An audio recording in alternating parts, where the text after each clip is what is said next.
L'image que vous voyez en face de vous est scientifiquement appelée le Cromonena odorata. En Côte d'Ivoire, elle est appelée Indépendance ou Sékou Touré.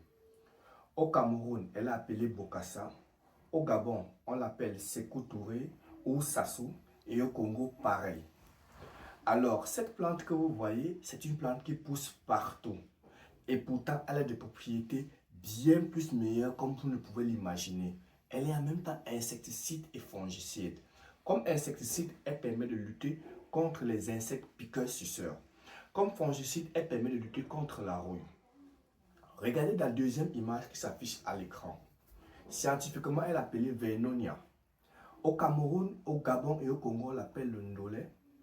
Au niveau de la Mauritanie, on l'appelle docteur. Au Sénégal, on l'appelle sointou.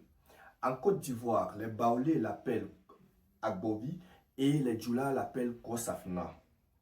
Cette plante a des propriétés fongicides. Tout simplement, elle permet de pouvoir lutter contre le mildiou.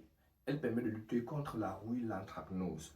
Toutes ces différentes maladies que vous rencontrez dans vos différentes structures. Je peux encore aller loin. La troisième image que vous voyez à l'écran est le mimosa. C'est un appel donc mademoiselle et cette plante au contact, lorsqu'on la touche, elle se referme sur elle-même. Elles sont tous des mauvaises herbes. Elle est en même temps insecticide et fongicide. Pareil pour la feuille de papaye. Je peux en citer comme ça plusieurs. Vous pouvez encore voir sur l'image le lantana camara ou encore, on peut encore aller loin avec d'autres plantes comme le quinqueliba ou encore d'autres plantes qui ont des propriétés comme le Bidens pilosa. Les plantes ainsi, je peux en citer plusieurs.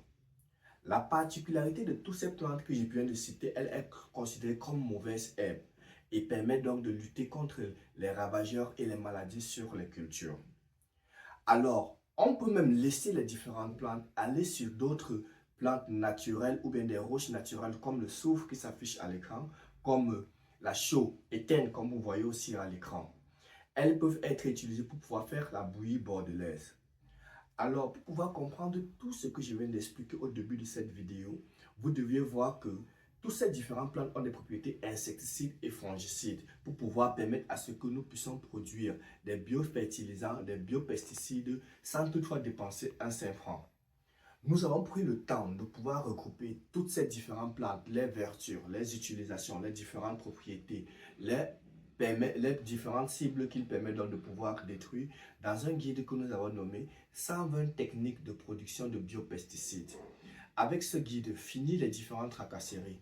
Qu'importe les différentes maladies et ravageurs que vous pouvez rencontrer, vous allez donc retrouver la solution dans ces différents guides.